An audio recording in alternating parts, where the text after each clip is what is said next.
नमस्कार दोस्तों, आपका हमारे YouTube चैनल में स्वागत है। आज मैं आपको जीवित पुत्री का व्रत कथा की कहानी लेकर आई हूँ। जीवित पुत्री का व्रत माताएं अपने बच्चों की लंबी उम्र के लिए निर्जला व्रत करती हैं।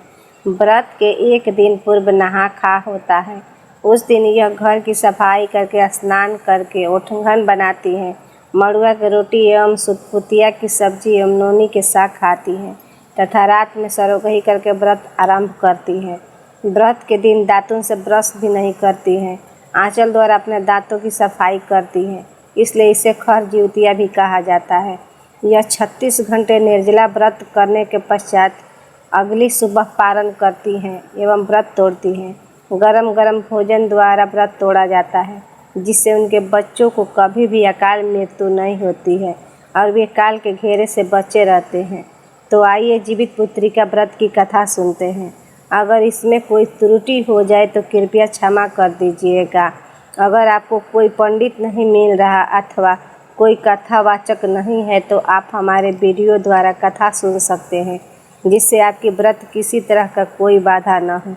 इसलिए आप हमारे चैनल को लाइक एवं सब्सक्राइब कर लीजिए ताकि मेरी सारी धार्मिक कहानियाँ एवं श्लोक आप तक पहुँच जाए।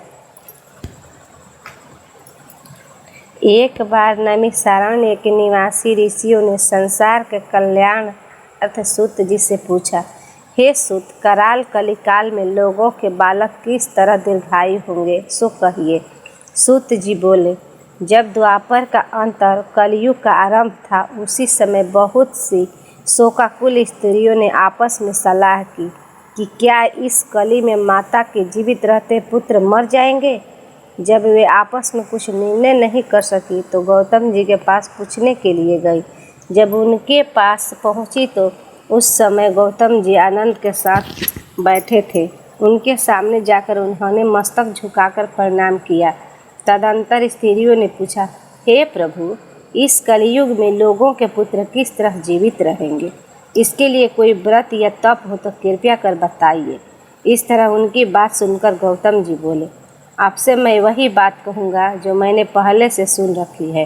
गौतम जी ने कहा, जब महाभारत युद्ध का अंत हो गया और द्रोण पुत्र अश्वत्थामा के द्वारा अपने बेटों को मारा देखकर सब पांडव बड़े दुखी हुए तो पुत्र के शोक से व्याकुल होकर द्रौपदी अपनी सखियों के साथ ब्राह्मण श्रेष्ठ धौम्य के पास गई और उनसे धौम्य से कहा, हे विपेंद्र, कौन सा उपाय करके बच्चे दीर्घायु हो सकते हैं? कृपया करके ठीक ठाक कहिए। धौम्य बोले, सतयुग में सत्य वचन बोलने वाला, सत्य चरण करने वाला समदर्शी जीवतवाहन नामक एक राजा था। एक बार वह अपनी स्त्री के साथ अपने ससुराल गया और वहीं रहने लगा। एक दिन आधी रात के समय पुत्र के शोक से व्याकुल कोई स्त्री रोने लगी, क्योंकि वह अपने बेटे के दर्शन से निराश हो चुकी थी। उसका पुत्र मर चुका था। वह रोती हुई कहती थी, हाय, मुझ बूढ़ी माता के सामने मेरा बेटा मारा जा रहा है। उसका रुदन सुनकर राजा जीमूतवाहन का तो मानो हृदय विदीर्ण हो गया। वह तत्काल उस स्त्री के पास गया और उससे पूछा, तुम्हारा बेटा कैसे मरा है? बूढ़ी ने कहा, गरुड़ प्रतिदिन आकर गांव के लड़कों को खा जाता है। इस पर दयालु राजा ने कहा, माता, अब तुम रोओ मत, आनंद से बैठो। मैं तुम्हारे बच्चे को बचाने का यत्न करता हूँ। ऐसा कहकर राजा उस स्थान पर गया जहाँ गरुड़ आकर प्रतिदिन मांस खाया करता था। उसी समय गरुड़ भी उस पर टूट पड़ा और राजा के शरीर का मांस खाने लगा। जब अतिशय तेजस्वी गरुड़ ने राजा का बायां अंग खा लिया तो झटपट राजा ने अपना दाहिना अंग फेर कर गरुड़ के सामने कर दिया। यह देखकर गरुड़ जी ने कहा, देव योनियों में तुम कौन हो? तुम मनुष्य तो नहीं जान पड़ते। अच्छा, अपना जन्म और कुल बताओ। पीड़ा से व्याकुल मन वाले राजा ने कहा, हे पक्षीराज, इस तरह के प्रश्न करना व्यर्थ है। तुम अपनी इच्छा भर मेरा मांस खाओ। यह सुनकर गरुड़ रुक गए और बड़े आदर से राजा के जन्म और कुल की बात पूछने लगे। राजा ने कहा, मेरी माता का नाम है शैव्या और मेरे पिता का नाम शालिवाहन है। सूर्य वंश में मेरा जन्म हुआ है और जीमूतवाहन मेरा नाम है। राजा की दयालुता देखकर गरुड़ ने कहा, हे महाभाग, तुम्हारे मन में जो अभिलाषा हो वह वर मांगो। राजा ने कहा, हे पक्षीराज, यदि आप मुझे वर दे रहे हैं तो वर दीजिए। आपने अब तक जिन प्राणियों को खाया है वे सब जीवित हो जाए। हे स्वामिन, अब से आप यहाँ बालकों को न खाएं और कोई ऐसा उपाय करे कि जहाँ जो उत्पन्न हो वे लोग बहुत दिनों तक जीवित रहे। धौम्य ने कहा कि पक्षीराज, गरुड़ राजा को वरदान देकर स्वयं अमृत के लिए नागलोक चले।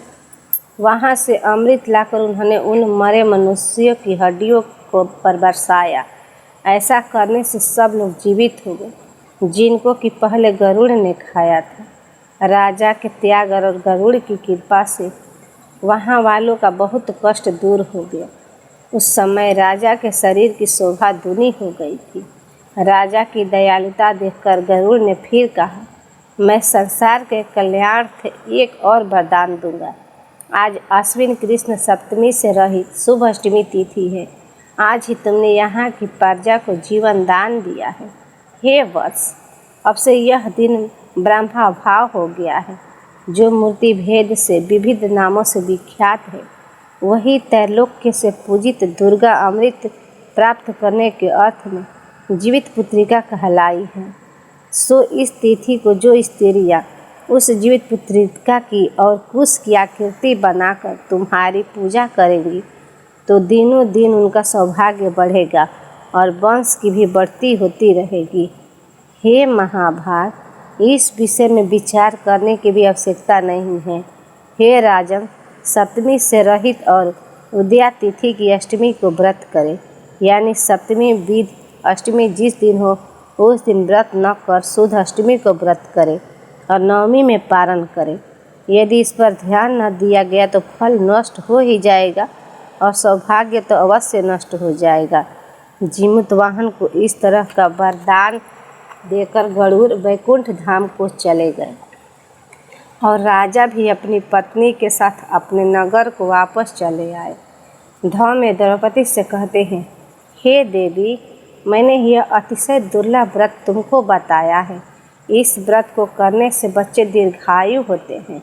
हे देवी, तुम भी पूर्वोक्त विधि से यह व्रत और दुर्गा जी का पूजन करो तो तुम्हें अभिलषित फल प्राप्त होगा। मुनिराज धौम्य की बात सुनकर द्रौपदी के हृदय में एक प्रकार का कौतूहल उत्पन्न हुआ और पूर्ववासिनी स्त्रियों को बुलाकर उनके साथ यह उत्तम व्रत किया। गौतम जी ने कहा, यह व्रत और इसके प्रभाव को किसी एक चील्ही ने सुन लिया और अपनी सखी सियारिन को बताया। इसके बाद पीपल वृक्ष की शाखा पर बैठकर उस चील्ही ने और उस वृक्ष के खोते में बैठकर सियारिन ने भी व्रत किया। फिर वही चील्ही किसी उत्तम ब्राह्मण के मुँह से यह कथा सुन आई और पीपल के खोते में बैठी हुई अपनी सखी को सुनाया। सियारिन ने आधी कथा सुनी थी कि उसे भूख लग गई और वह उसी समय शव से भरे हुए शमशान में पहुंची। वहां उसने इच्छा भर मांस का भोजन किया और चील्ही बिना कुछ खाए पिए रह गई और सवेरा हो गया। सवेरे वह गौशाले में गई और वहां गौ का दूध पिया। इस तरह नवमी को उसने पारण किया। कुछ दिनों बाद वे दोनों मर गई और अयोध्या में किसी धनी व्यापारी के घर जन्मी।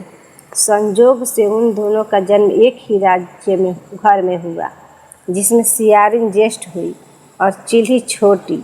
वे दोनों सभी शुभ लक्षणों से युक्त थी, इसलिए बड़ी लड़की का काशी राज के और छोटी उसके मंत्री के साथ गृहपत्य अग्नि के सामने विधि पूर्वक ब्याही गई। पूर्व जन्म के कर्म फल से वह मृगनयनी रानी हुई। जिस किसी भी संतान को उत्पन्न करती वह मर जाती थी और पूर्व जन्म के बातों का स्मरण करने वाली मंत्री की पत्नी ने अष्टवासुओं के सदृश तेजस्वी 8 बेटे उत्पन्न किए और सभी जीवित रह गए। अपनी बहन के पुत्रों को जीवित देखकर ईर्ष्यावश राजपत्नी ने अपने स्वामी से कहा, यदि तुम मुझे जीवित रखना चाहते हो तो इस मंत्री के भी पुत्रों को उसी जगह भेज दो।